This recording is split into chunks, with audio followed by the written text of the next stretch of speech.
Bonsoir, bonsoir, bonjour. C'est Congo News 24. Bande Koranga, comme toujours avant de commencer notre émission, nous disons merci à Dieu.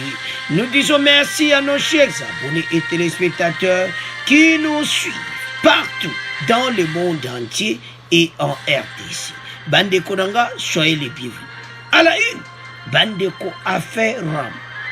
48 heures accordées au ministre des PTT, NTIC, Augustin Kibasa. Bandeko ayako s'expliquer. Donc, Ezaya Koyinda, Bandeko Boyoka ba déclaration, alors toko développons ensemble. Kakana pona Bandeko Nanga, toko parler sur élection 2023, oyo Union Européenne bakenaki epayambos. Bandeko, Église catholique et ECC baso continuer ba pression na bango. Alors, l'Union européenne, que se passe parce que bango bazana besoin élection ça dans les délais oyo na 2023. Alors beaucoup yo ka Jean-Marc Châtaignier. Alors tout ko développer ensemble. Deuxième point bande konangai, pillage de mines d'or par une société chinoise. Bande ko ba chinois ba bomi li susumbu. Ba yindi si li sunacho. Bande ko ba yo kanga bango. Alors, bande koza mobu, beaucoup landa toko expliquant, peut toko développer ensemble, parce que trop c'est trop. Batou yo, baye ko yiba kaka ba menere na biso. Alors, toko développer ensemble. Alors, bande konanga, on va commencer premier point avec Kibasa. Augustin Kibasa, ministre bandeko, ya pété, ETNC, bandeko, ezasson. Na niveau information et communication technologique. Bandeko, problème ya RAM ezako tiaka kama kelele. Donc, naba député esuka ki mobulu, alors, ba député, ba kode Kibasa, 48 heures ayako s'expliquer. Bandeko dossier ya RAM o so bolandi yango bien, bo comprendre que zanango ide mabeti. Mais la façon ndenge ba memela ki yango do ministre azaki na mo erreur mais eza ide a mabete nde petit peuple te problème tozo beta city mais beaucoup landa bande ko développement nango eza son mon émission dossier Rome un nouveau délai de 48 heures accordé par l'Assemblée nationale au ministre des télécommunications Augustin Kibasa. Donc, asana dossier à mounene na maboko. Parce que selon les députés, bazo monango normal, petit peuple, ou azo souffrir à foutre. Mais, et l'autre peut ba député soto otala bango, bango peut bazo linga ko foutre yango. Alors que bango il faut ba foutre ba taxe one. Alors, avançons. Les ministres des Postes et Télécommunications et Nouvelles Technologies de l'Information et de la Communication PTNTIC, Augustin Kibasa Maliba, ne va plus se présenter devant la représentation nationale ce lundi 4 octobre, comme initialement communiqué. Le président de l'Assemblée nationale, Christian Bosso, lui accorde un nouveau délai supplémentaire de 2 jours. Pour répondre aux préoccupations des députés nationaux soulevées lors de l'examen de la question orale avec débat sur le registre des appareils mobiles, RAM. Le nouveau rendez-vous est fixé au mercredi 6 octobre prochain. Bandeko, soko talibia, l'appareil mobile fait à la registre. Alors, ko futa bambongo. C'est ça le problème. Bambongo il faut pas foutre. Parce que ils ont aidé mboka na taxe. Biso ba africain côté taxe en tout cas tout est bien. Bambongo ils ont asima. Mais qui va ça ni bien. Mais la façon dont ba mema ki on a conseillé na je ne sais pas. Nde ba mema ki on za ipena kitoko. Il fallait ba arranger. Voilà. Petit peuple a enregistré appareil mobile na gratuit. A ko foutre le côté, a foutre taxe. Mais bon batikali wana. Baba na ko foutre ba taxe. Ba député onyo so ba chama kelele. Bazo no ba ki bango pe ba foutre yango te. Ba bandi ba makelele donc bande ko sale zaki makela ko sakana. Mais avant de continuer l'émission, toyoka déclaration oyo epesamaki na dossier Yaram. La une de la presse, cette semaine à Kinshasa. Question orale du ministre Augustin Kibasa de Petentik, poste télécommunications et nouvelles technologies de l'information. C'était à l'Assemblée nationale. Les journaux se sont penchés sur le débat autour du RAM, le registre des appareils mobiles. Une épreuve difficile à en croire la référence plus, quotidien qui titre Augustin Kibasa en grande difficulté. Selon ce journal, pour avoir outragé les députés par certains de ses propos, le ministre de Petentik apporte de l'eau au moulin de ceux qui pensent que RAM serait une vaste escroquerie. Le moins que l'on puisse dire, souligne le journal, c'est que Kibasa Madiba Balala est passé à côté de son grand oral. Pour le journal Le Potentiel, la tête de Kibasa est mise à prix. L'homme a été peu convaincant devant la représentation nationale dans le dossier RAM, affirme le journal qui juge le débat houleux. Selon Le Potentiel, c'est sans étonnement que tous les intervenants ou presque qui se sont succédés à la tribune ont eu une seule recommandation, à savoir la suppression pure et simple de la taxe RAM à cause de son caractère illégal. Tir croisé sur Kibasa observe pour sa part l'avenir un autre quotidien qui constate, je cite, « Le registre des appareils mobiles est une question qui divise plus qu'elle unit les Congolais. Logiquement, explique l'avenir, il fallait qu'il y ait quelqu'un qui réponde, mieux, qui donne le vrai sens de RAM. Ce n'est pas une taxe, mais une rémunération affectée à l'implantation du Wi-Fi gratuit dans des institutions universitaires et des places publiques, aussi un moyen de contrôle des flux d'appels et des messageries. Malheureusement, peut-on encore lire dans l'avenir, le ministre Kibasa s'est heurté à un auditoire rempli d'a priori et qui n'était pas disposé à l'écouter. Dans le satirique Le Grognon, le ministre de Petentik tente de rassurer l'opinion sur certains points en recadrant les choses. Pour une bonne compréhension, peut-on lire dans le journal qui cite la cellule de communication du ministère. Après l'audition du ministre par les députés nationaux, plusieurs sont ceux qui ont tordu le vrai sens de ce qu'a été réellement le speech d'Augustin Kibasa. Le ministre a démontré que le registre des appareils mobiles a un fondement légal, soutient la mise au point de la cellule de communication. Et de poursuivre dans le satirique Le Grognon, le RAM trouve son fondement réglementaire dans le décret 020-005 du 9 mars 2020 qui modifie et complète celui du 20 février 2012. Alors, bandeko nanga tolandi wana nyonso oyo elekaki semaine oyo sur dossier RAM. Kibasa moto oyo kaki epelaki na Assemblée nationale, question réponse question ye sikoyo alobaki akozonga ayela bango makambo nyonso.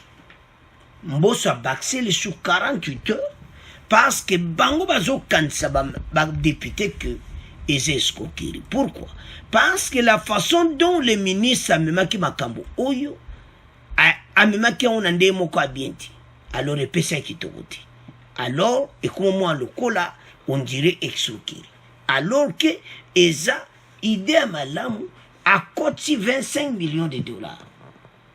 Alors mbongo wana na yibite mbongo wana ekoti na trésor public parce que boyebi kakati soko ekotaki te gendarme akoya alingeta koya ekoyindela Kibasa. Alors lokola gendarme akomeli Kibasa te masolo eza nango bien. Alors bandeko na ngai situation ekomi na niveau que Kibasa se présente alakisa situation oyo clair parce que bandeko dossier oyo eza baide à bien, mais la façon dont amemaki yango. Mais tous un espoir que makambo mayu ekota te na kati, que makambo esalama très bien, tout le monde a peki mbongo ngo ezali de bonnes idées yango nde ko avancer mboka parce que ba ministère esalaka ba recette na 18 ans oyo eleki na pouvoir sur 20 ans. Le gouvernement Kabila bato wana gouvernement eleki bazaki pena kokotsa mbongo te parce que on ndambo ekoti bayibi parce qu'il y avait des gens qui volent, il y en a qui pillent et tout ça. Et ça qui te route. Babo mboka nde amukete bandeko. So bolandi makamba chinois bazo sala. Bakangi bango lisusu. Bazo polluer ti na kati ya rivière.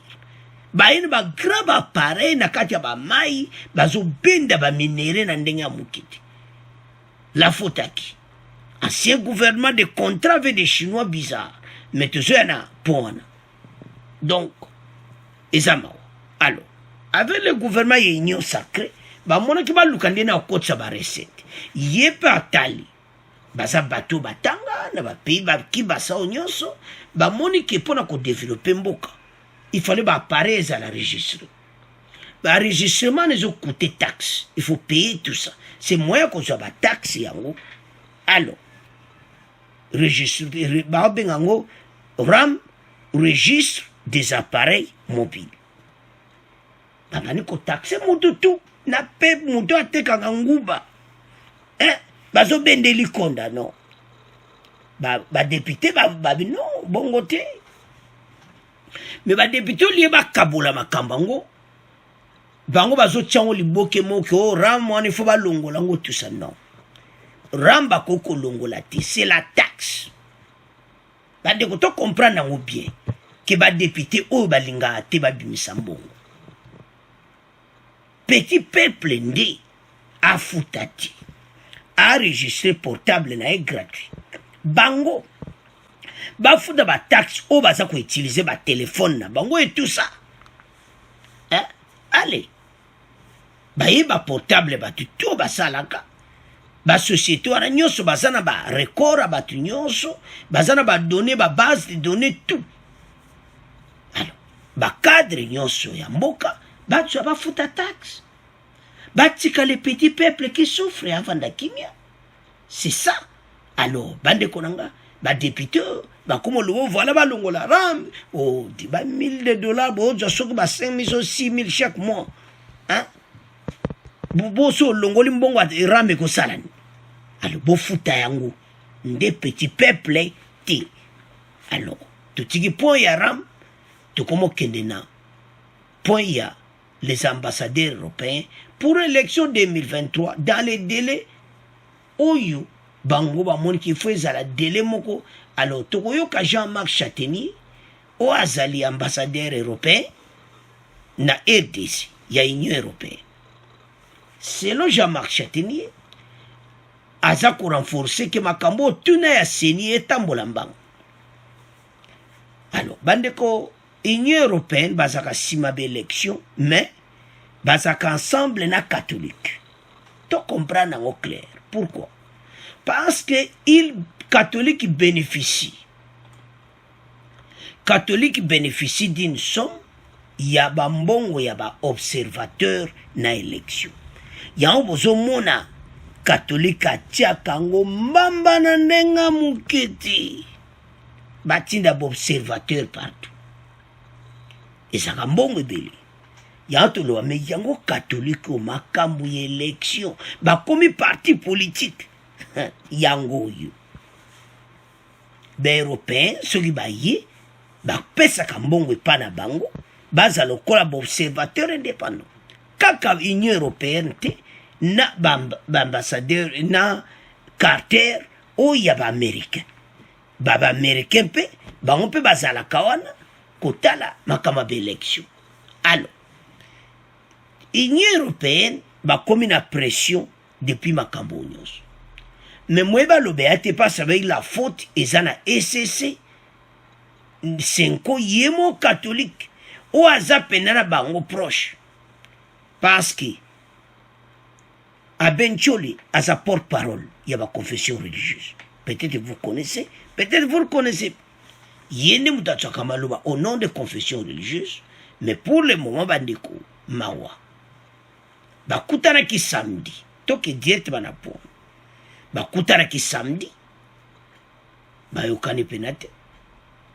Alors tondo pesa de compte rendu à lelo bakutana ki samedi masolo babandi les 6 confessions religieuses ba ici bango ki awa bamone le côté baloba reporter en lundi mais les 6 confessions bazomo atina monte même à lundi wana bango si ba kotsa ba PV à Kadima déjà. Donc, oyo catholique bazo sala, otozo benga gauche droite, mais toyokaki, boyebaki ne émission elekaki 2 semaines passées, on avait parlé toyoka biso nyonso extrait était côté à ba Fayulu ba Martin Fayulu ba Katumbi bazana besoin de dialogue. Dialogue sur quoi? Il n'y a pas de dialogue.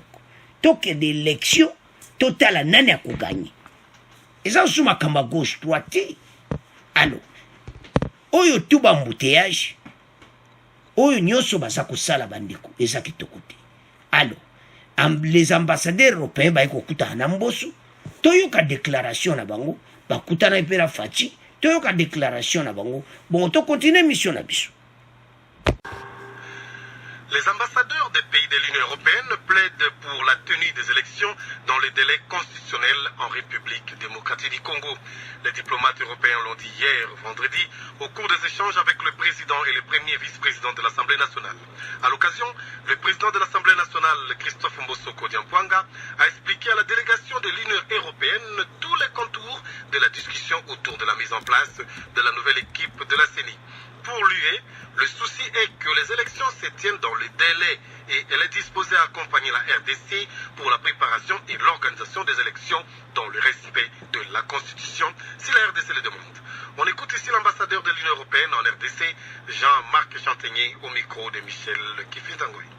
Nous avons été reçus par le président de l'Assemblée nationale, un petit peu dans le cadre des discussions que nous avons sur le dialogue politique. Nous allons parler notamment de la composition de la CENI et en fait nous a expliqué un petit peu toutes les discussions qu'il y avait pour la composition et la mise en place du nouveau bureau et de la nouvelle CENI.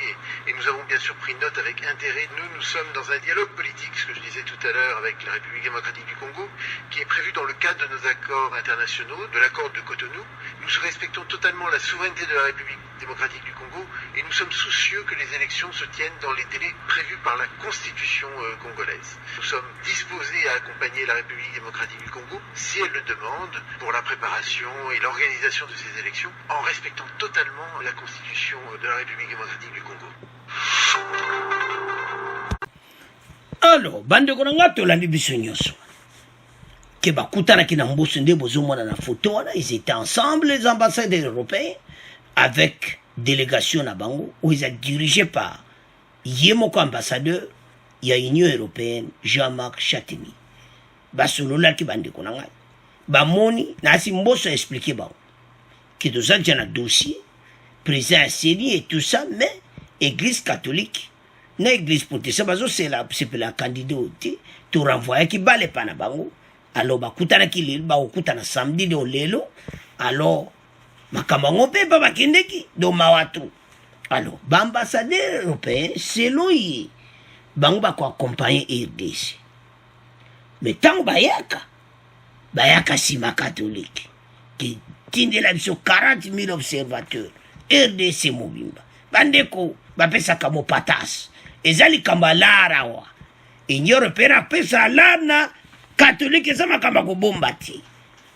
Alors batindaka sikoyo ba observateur bakotambola RDC mobimba na l'ère ya élection. Vous vous souvenez que bango pe bapesa balinga bapesa o bazana mut candidat na mosusu abimi, donc eza mawa. Alors ba confusion ba désordre oyo esalamaki bakuzaki me mbala oyo bazana problème sur lui. Pourquoi?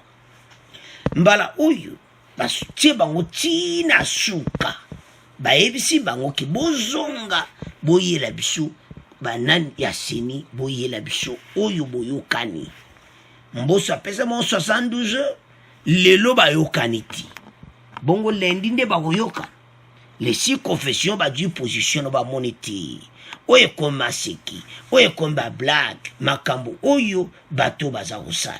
Alors bandeko ezo sala propriété tosoke na mboka wapi tosa ko avancer te.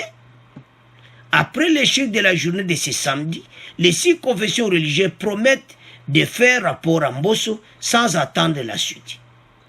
Les 6 confessions religieuses sont restées intransigeantes à la plénière de ce samedi consacrée à la relance des travaux de désignation des animateurs de la CENI.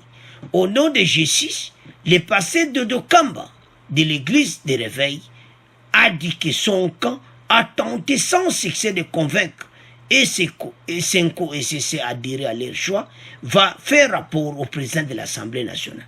Balobi réunion to salilelu wana de Dokamba ndebo moni wana alobi réunion tosali lelo biso tosali nyonso bandeko basali tout après sorti na bango Dodo Kamba lobi que donc baluki ba convaincre bango pona Denis Kadima ba savoir que y a un vrai candidat mais côté wana bango esimbi kakati. Alors bandeko catholique aza kuvumisa makambo na ndenge ya boyi bongo bato siko bazela kaka non c'est non. Alors au nom il y a 6 confessions religieuses alobi ke Dodoka alobi ake kopesa rapport epai ya Mbosso parce que trop c'est trop bakoko continuer boye te on dirait ba aventure donc ndeko eza sonné parce que komona babiloko aboye makambo oyo efali bobongisa ngo clairement esalama rapide masolo etambola mais ezomona côté ya 5 et CC baza toujours na manœuvre. Alors bandeko epesi propriété epesi soni. Alors Dodo Kamba lobi te ye akoreporte makambo nyonso epai ya président ya assemblée ya nationale parce que eza kitoko te eza propriété bamoni ke bayokani te tokende ti wana basango bayesi basango ke moto aza na expérience. Dodo Kamba bandeko lelo samedi soko oyebi te tokoinforme bino ke esimbi nango ti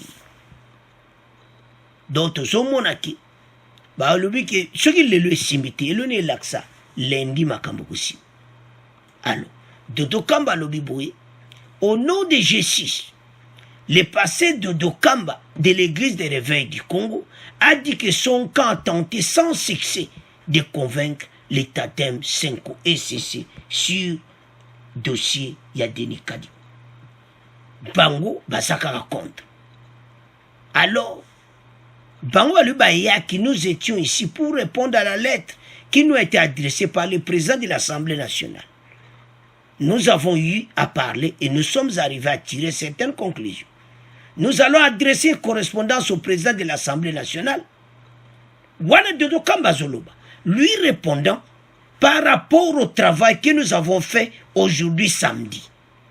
Comme nous l'avons dit, nous réitérions la confiance au travail que nous avons abattu et nous estimons être cohérents. Nous avons tenté de les convaincre.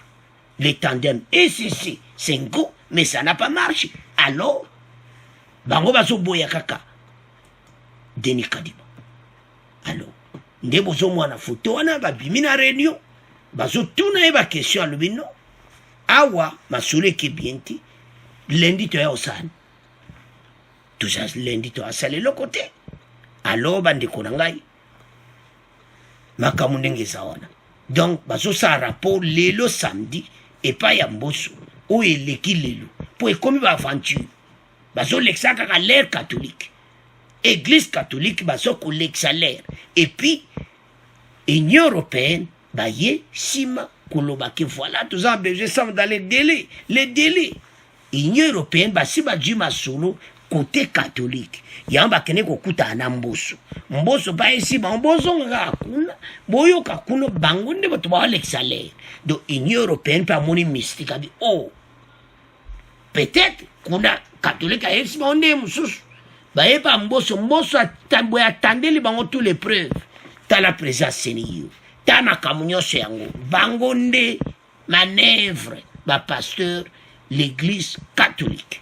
Alors, bande de Konanga, et ça mawa, alors, le samedi, bah, yokanite, ndebozo monawana, alors, Union européenne ba ikotia pression. Alors, donc Mbosso ba ozo makamnyo so lundi, ba ko décision et c'est tout. Ba intérimer Denis Kadima. Parce que le faut ba yokan. Mais les 6 confessions baza majorité ba aider ba iso bondima et si là. Lelo samedi ba ndimité.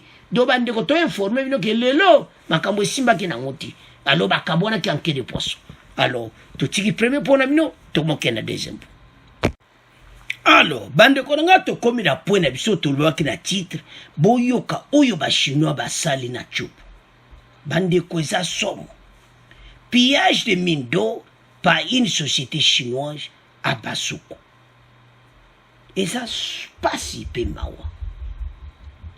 En dépit de la décision du gouvernement congolais interdisant formellement les activités d'exploitation des minéraux jugées illégales et anarchiques dans la province de la Tchopo, une société d'origine chinoise, Jiang Jiangmin, n'a cessé des manœuvres frauduleuses dans les territoires de Basoko, plus précisément au groupement Likombe dans la province de Tchopo. Bande kweza pasi. Ezo sala mawa pe pasi. Depuis février 2021, cette société pille des mines d'or et pollue la biodiversité. Banda février. Et sous la complicité, il y a l'Assemblée provinciale de la Tchopo. Vous avez makambo. L'Assemblée provinciale va na kati ya bakop. Mboka eko avancer le otala kuna na kati assemblée provinciale oya komona kaka bato basala 18 ans 20 ans baza na kati assemblée provinciale à Tchopo et pas bazo yiba ba or na biso bande kombalo ba yen ba greba parende bozoma na kati ya ba mai bazo timula na ndenga mukiti ba or na kati anzambe na ngai mboka na biso. Alors ezo sala passe. Hein? La situation préoccupée, la vie quotidienne des paysans qui dénoncent la présence militaire dans les sites d'exploitation. La Tchopo, avec appui des autorités provinciales compétentes, bandeko, na présence militaire, place bawazo sala musala, nana tindi basoda wana. Bandeko ministre mino batala ye malamu. Alors, toyebite, ce qui a ça exécuté ba contrat, oyo gouvernement on a batika tozo yebati. On ne comprend plus rien. Donc, ba congolais siko comment ça la bango pasi tina kata Tchopo, ba congolais bango mo bazako benga. Kolo bake awa ba chinois bazako benda ba o na katia mai na ndenga mukiti. Wapi na Tchopo Abasoko. Oh bandeko nanga, izo sala pasi. Les autorités provinciales bazo tinda ba soda, ba militaire kuna. Ozo mona complicité za wana. Siko ba population locale bazo comprendre ti. Bandeko tala, leur moto ko condamner ba chinois. Bango ba sanki ba contrat moko désordre na désordre na gouvernement oyeleki. Tant que la gouvernement ou eleki, et ça la soni ya mboka na biso. Soni ya pays na biso. On ne peut pas faire de contrat ndenge wana. Ya on a tunaka. L'entourage ya ex-président Kabila. Ba mona ki ba contrat oyo te. Ba mona ki te ki ba contrat oyo eza pena malamu te. Baza kotika ba chinois mena ba komi copier parce que baza na contrat. Hein? Alors, bandeko ezo sala pasi. Mawa Kabila et son entourage. Ezo sala soni na ndenga mukiti komona koma makambo yo ezo keti na niveau oyo. Des minéraux za kokende. Partout de coopération partout. Tant tozomona biloko aboyi ba minere na biso ezokende na ndenge moko donc ezosala soni mboka eko continue boye ti tant totala biloko aboye ezosala mawa parce que l'entourage yango nde motu ezoboma mboka. L'entourage yango nde ebomi penda RDC. Donc soko ozomona bien que donc ezosala pasi pe mawa.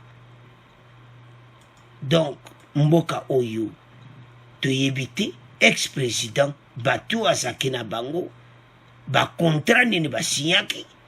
Qu'est-ce qui se passe? Alors bacongolais bakomi kotuna baquestion parce ekomi mobulu eza lisusu clarté ete makambo ndenge komosalama bato bazokomprendre te.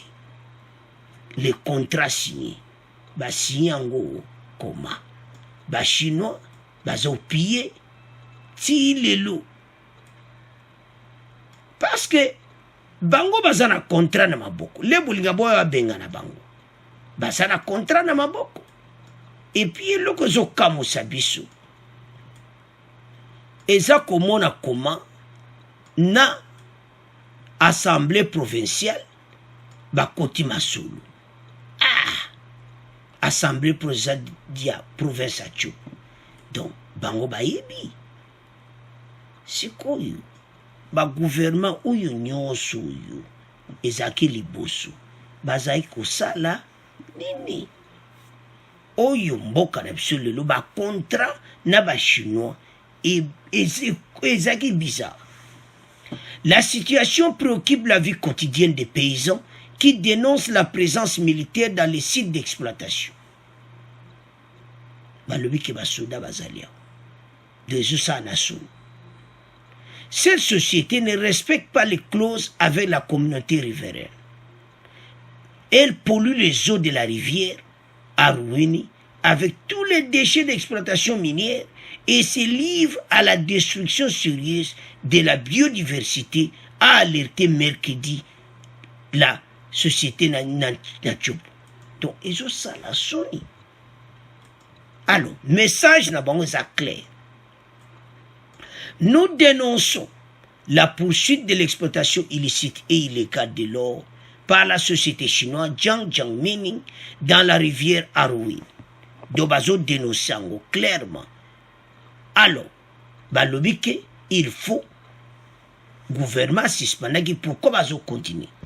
En dépit de la mesure de la suspension prise par le gouvernement au Conseil des ministres récent, cette entreprise pollue la rivière avec 6 dragues.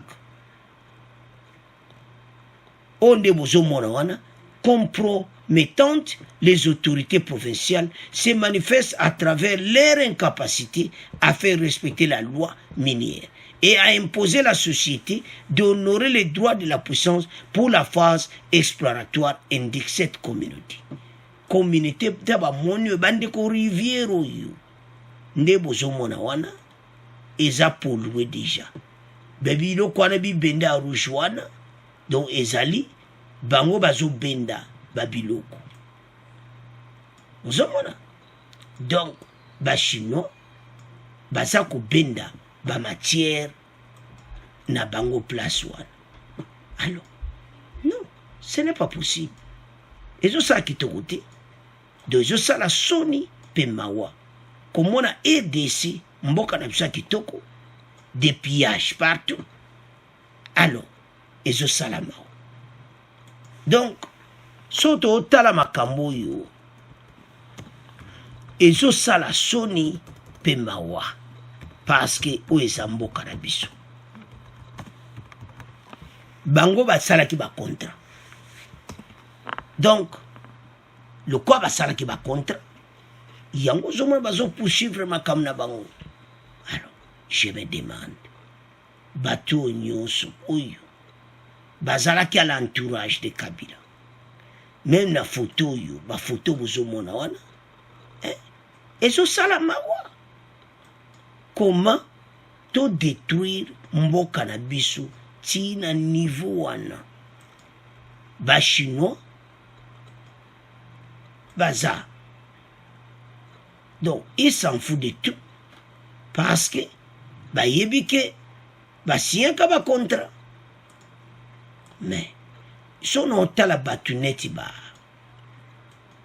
o azalaki directeur Nehemi bateau nyonso ba ministre ex-ministre affaires étrangères bateau nyonso.